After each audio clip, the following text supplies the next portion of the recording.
تو جواباً پتہ ہے اس نے کیا کہا؟ اس نے کہا، تم لوگوں کو میرے پہنے ہوئے جوتے تو نظر آ رہے ہیں، مگر یہ مجھے اندر سے کس قدر اذیت پہنچا رہے ہیں یہ تمہیں نظر نہیں آ سکتا۔ میں اس سے اپنے بچوں کے لیے طلاق نہیں لے سکتی، میرے بچے رل جائیں گے۔ مگر سچ کہوں، اس نے کوہ نور کی آنکھوں میں دیکھا، کون مہندی کی نوک اٹھی۔ میں روحانی طور پر اسے طلاق لے چکی ہوں۔ کیا کہتی تھی نزاکت؟ وہ یاد کرنے لگی، اسے یاد آیا تو وہ دہرانے لگی، ہاں۔ وہ دوبارہ سے اسے مہندی لگانے لگی۔ Spiritually divorce.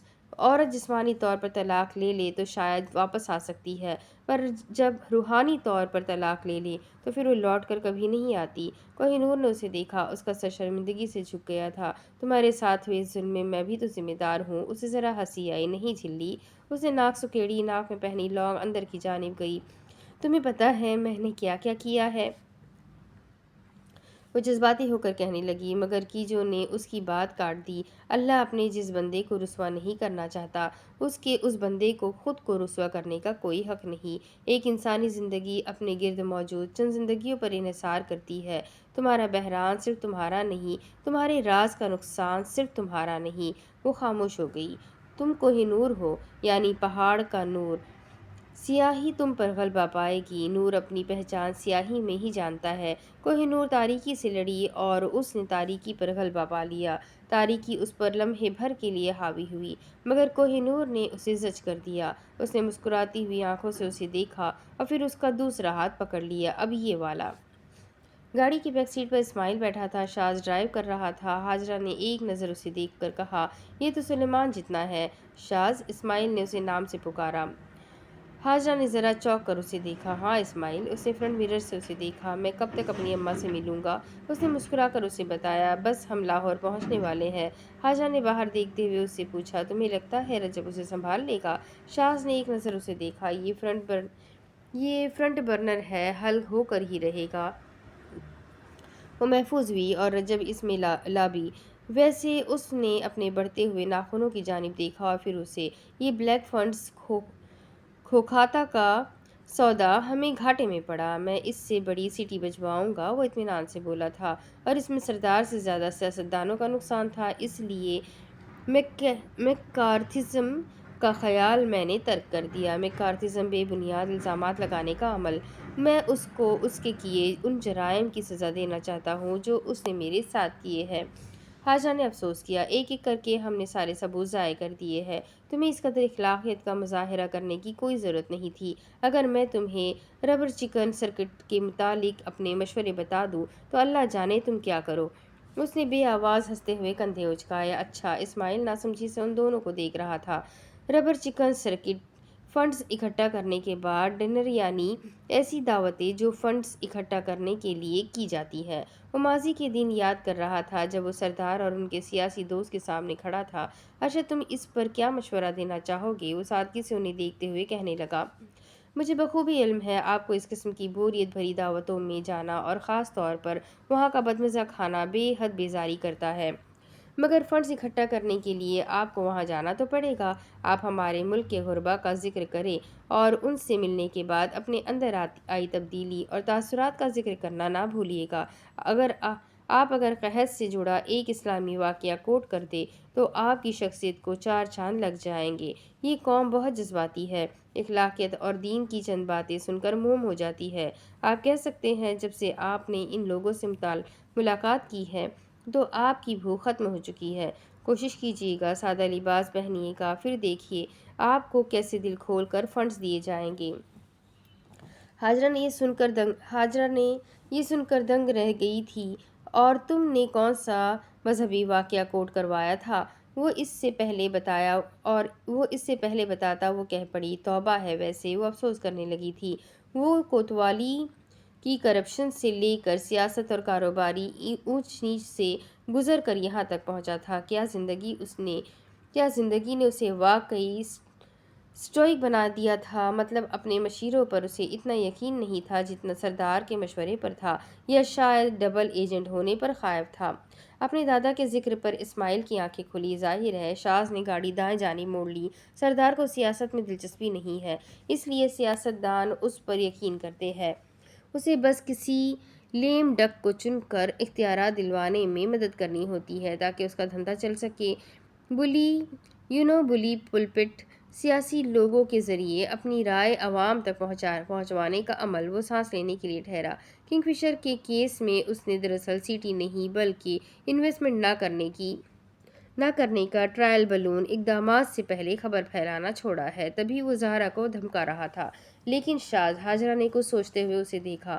اس نے بے شک مجھ پر نظر رکھی، لیکن مجھے یہ ہمارے گھر کی عورتوں کو نقصان نہیں پہنچایا۔ اسی طرح اس نے بانو کے ساتھ کیا۔ اگر اسے معلوم بھی ہوتا بانو حیات ہے تو وہ تب بھی ایسا نہیں کرتا۔ زہرا کے ساتھ بھی اس نے یہی کیا، اسے دھمکایا مگر اسے نقصان نہیں پہنچایا، جبکہ اس کی اپنی بہن کے ساتھ جنسی زیادتی ہوئی تھی۔ اس میں کوئی شک نہیں وہ بد ہے، مگر عورتوں کے معاملے میں وہ بد نہیں۔ الفت کو بھی اس نے زندہ چھوڑ دیا۔ وہ الگ بات ہے کہ اس نے تعصب میں آ کر مجھے مروانا چاہا، لیکن اس نے اس سے پہلے ایسا کچھ نہیں کیا۔ اس کے ماتھے پر بل پڑے۔ تمہارے گھر میں جو آگ لگی تھی، مجھے اس کی وجہ ثبوت مٹانے کا عمل لگا، مگر جب سے تم نے بتایا زہرا کے بھائی کو ثبوت مل گئے تھے تو میرا خیال ہے وہ ایک حادثہ تھا اور اس دن اس کا ہونا اتفاق تھا۔ گاڑی کی رفتار کمزور ہو گئی۔ حاجہ نے اسے دیکھا۔ اس کی آنکھوں میں کرب تھا۔ قسمت، حالات اور لوگوں تینوں کی اس پر ستم ظریفی ہوئی تھی۔ اس نے ضبط کرتے گاڑی کی رفتار بڑھائی اور مزید کچھ کہے ڈرائیو کرتا رہا۔ سلیمان عبدالتواب کے زخم پر پھونک رہا تھا اور وہ درد سے کر رہا تھا۔ چہرے پر ٹھنڈک محسوس ہوئی۔ الفت منگنی کے سامان کی ٹوکریاں بنا کر چارپائی پہ بیٹھی ہوئی تھی۔ اس کا چہرہ دیکھ کر وہ پریشان تھی۔ ایسے جاؤ گے ہاتھ مانگنے؟ سلیمان اس کے زخموں پر مرہم لگا رہا تھا۔ بخت روا کمرے میں تھے۔ کمرے سے نکلے، انہوں نے ایک نظر اسے دیکھا اور پھر برابر والی کرسی پر بیٹھنے لگے۔ سلیمان کہنے لگا، باؤ، اللہ دتا پہلے ہی تمہیں نکما سمجھتا ہے، اب یہ چہرہ لے کر جاؤ گے تو وہ تو صاف انکار کر دے گا۔ بخت روا بیٹھا یہ عبدالتواب ہے۔ الفت اور سلیمان ان کی جانب متوجہ ہوئے۔ التواب کا بندہ۔ التواب کون ہوتا ہے؟ جس کی جانب ندامت سے لوٹا جائے اور وہ آپ کی غلطیوں کو معاف کر دے۔ عبد کون ہوتا ہے؟ اس کا بندہ۔ عبدالتواب کون ہے؟ گناہگار، خطاکار، سیاہکار اور بدکار، اور وہ التواب سے سچی توبہ کرتا ہے۔ یہ عبدالتواب ہے، ندامتوں سے اس کے پاس لوٹا ہے۔ کسی کو اختیار نہیں کوئی اس کو جانچے، یہ عبدالتواب ہے، اس کی توبہ صرف التواب جانچے گا۔ پہاڑوں سے گھرا ہوا علاقے میں گاڑی پہاڑوں پر چل رہی تھی۔ بیک سیٹ پر یشما بیٹھی ہوئی باہر دیکھ رہی تھی۔ جہاں جہاں نگاہ جا رہی تھی سبزہ دکھائی دے رہا تھا۔ وہ عید کے پہلے دن طائف گھومنے آئی تھی۔ گلشن عصام کے ساتھ آگے والی سیٹ پر بیٹھی تھی۔ وقفے وقفے سے گاڑی آگے بڑھتی تو بندر ہاتھ آگے پھیلاتے ہوئے آ جاتے۔ وہ گاڑی سے سر نکال کر انہیں کھانے کے لیے کوئی چیز دیتی اور ان کے پکڑنے پر کہے لگا کر ہنستی۔ عصام تسکین بخش نظروں سے اسے دیکھتا۔ جب اپنی بیٹی کو دیکھتا لگتا زندگی بڑھنے لگ گئی تھی۔ حاجہ ٹھیک کہتی تھی، باپ کے لیے بیٹی کی محبت اکسیر اعظم ہے۔ جب اسے دیکھتا زخموں کو شفا ملتی تھی۔ بوٹوں کی چاپ سردار کی حویلی میں سنائی دی۔ انہوں نے سر اٹھا کر دیکھا تو رجب ان کی جانب چلا آ رہا تھا۔ ان کے آدمی اس کی جانب آنے لگے مگر انہوں نے انہیں ہاتھ دکھا دیا۔ وہ ٹھہر گئے۔ رجب ان کے سامنے آ کھڑا ہوا۔ اس نے ایک گہری سانس لی۔ وہ بغور اسے دیکھ رہے تھے۔ اس نے تمہید باندھی، میں شاذ کی طرف نہیں ہوں، نہ ہی کشمیریوں کی جانب ہوں۔ میں جانتا ہوں آپ نے مجھے ان کے خلاف استعمال کرنے کی کوشش کی تھی۔ آپ نے مجھے ڈبل ایجنٹ بنایا۔ میں ڈبل ایجنٹ ہی تھا۔ میں نہ آپ کا سگا تھا نہ ہی کشمیریوں کا۔ میں سیٹلر ہوں، سیٹلمنٹ کرنے آیا ہوں۔ نہ میں آپ کے معاملات میں دخل اندازی کروں گا، نہ ہی شاذ کے آپ کا پوتا لاہور ایئرپورٹ پر پہنچنے والا ہے۔ میں جانتا ہوں وہاں آپ کے آدمی نزاکت اور اس کے راستے میں مداخلت کریں گے، مگر اگر آپ اس کا انجام منصور جیسا دیکھنا چاہتے ہیں تو اسے ضرور روک لیجئے۔ یہ میرے سسر نہیں جس نے منصور کو مارا تھا، منصور کو مارنے والے آپ تھے۔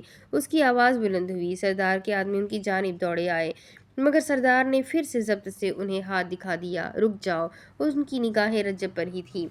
نسل در نسل انتقام لیں گے تو مخالفہ پیادوں کے ساتھ آپ کے مہرے بھی کریں گے۔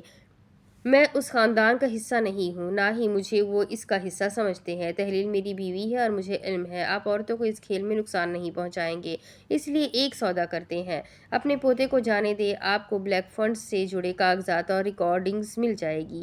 وہی بلیک فنڈز جو دو سیاسی پارٹیوں کے درمیان آپ کے توسل سے ہوئے تھے۔ شاید آپ اسے بپارٹیسن سمجھیں گے، مگر میں اسے بددیانتی ہی کہوں گا۔ دو اختلاف رکھنے والی سیاسی جماعت کے درمیان کوئی معاہدہ اور تعاون۔ آپ جانتے ہیں ان ثبوت اور شواہد کا نکلنا سیاسی خودکشی ہوگی۔ کسی بھی مافیا یا بددیانت کی اتنی جرأت نہیں ہو سکتی کہ وہ کسی سیاستدان، وزراء یا وزیر اعظم سے بدعنوانی کر سکے، مگر کہ وہ خود انہیں موقع دے۔ پارٹی کا لیڈر بددیانت ہو تو وہ ایک المیہ ہے، مگر اگر ممبران بددیانت ہو تو وہ روایت ہے جو زمانوں سے چلتی ہوئی آ رہی ہے۔ اب مجھے سمجھ آیا دیانت دار لیڈر ہر کسی کو اپنی جماعت کا ٹکٹ کیوں نہیں دیتا۔ الیکشن لڑنا ایک سیاسی لیڈر کی زندگی کا اہم حصہ ہوتا ہے۔ الیکشن جیتنا اس کا ہدف ہوتا ہے، پر صرف جیتنا نہیں۔ اس لیے وہ چھل کپٹ اور عیاری کرنے والوں کو اپنی پارٹی کا ٹکٹ نہیں دیتا۔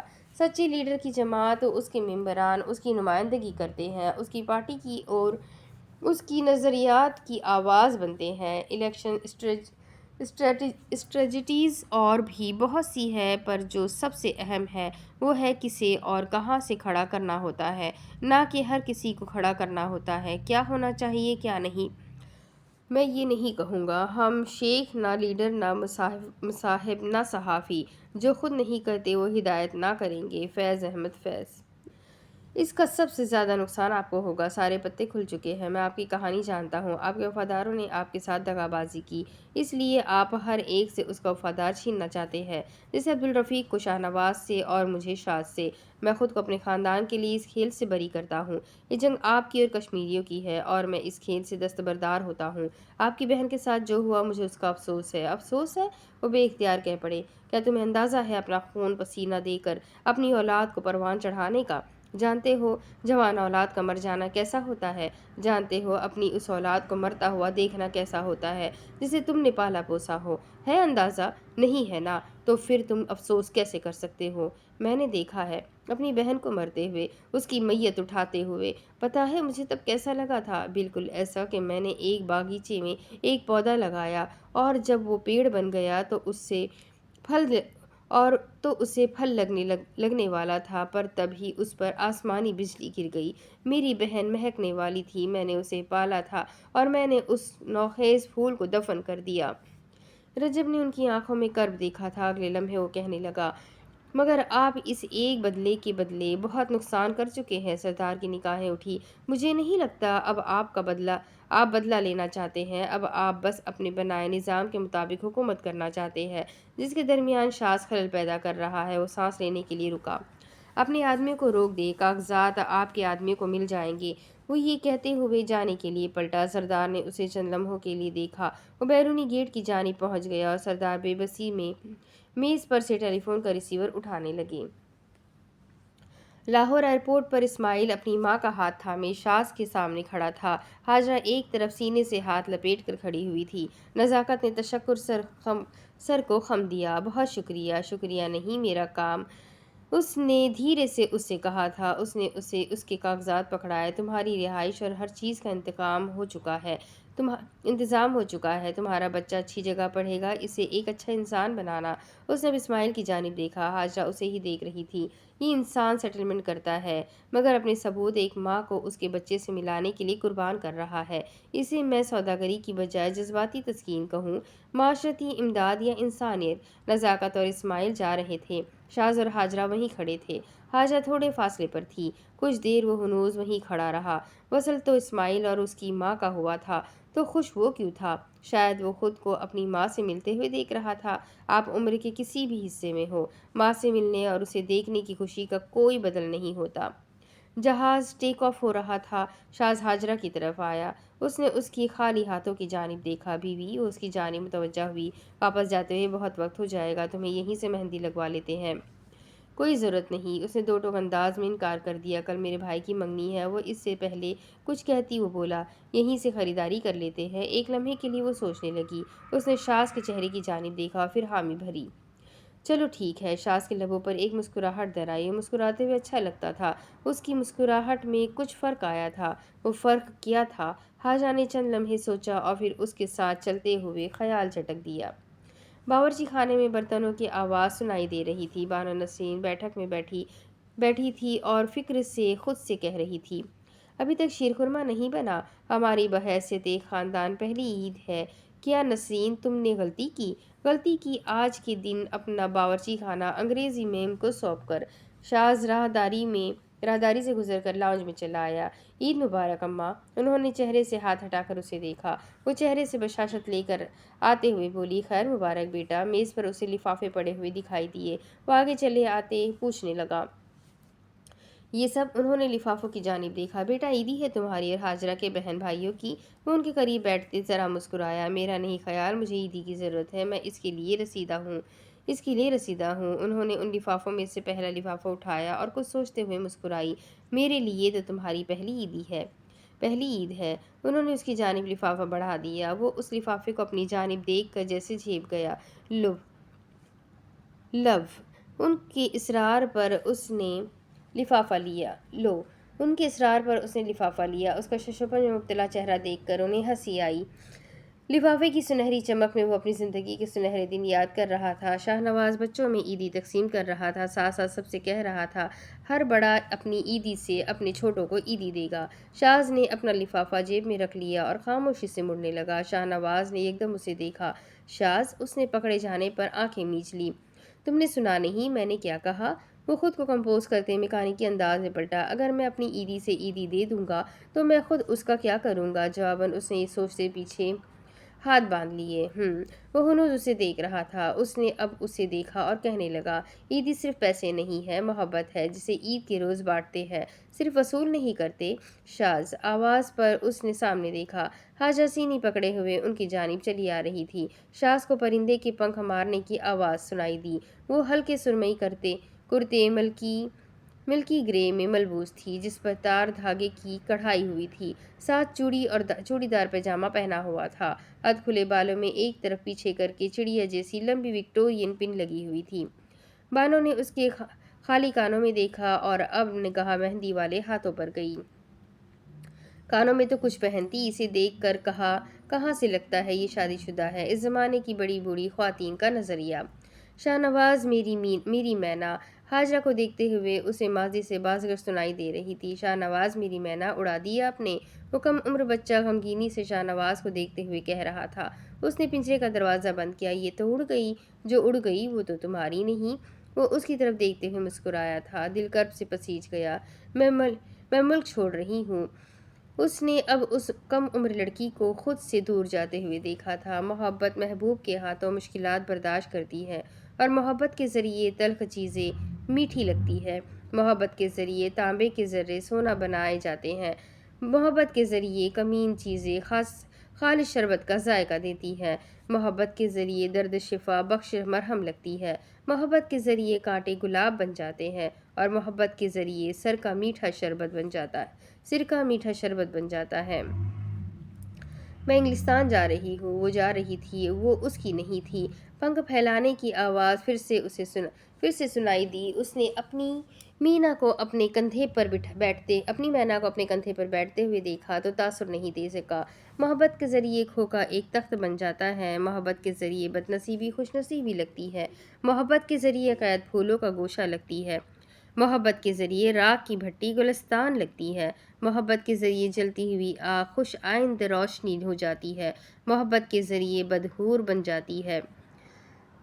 محبت کے ذریعے سخت پتھر مکھن کی طرح نرم ہو جاتے ہیں۔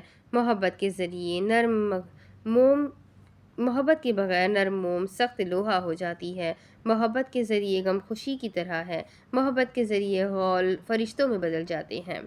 شاہ نواز نے چمکتی ہوئی آنکھوں سے اسے دیکھتے اشارہ کیا اور کہا، اب یہ تمہاری ہے چیتے، تجھے کوئی بیرسٹر حاجرہ نام کی خاتون ڈھونڈ رہی ہے۔ اس نے محبت کی اور اس نے بہت محبت کی۔ عرب درویش کہتے ہیں،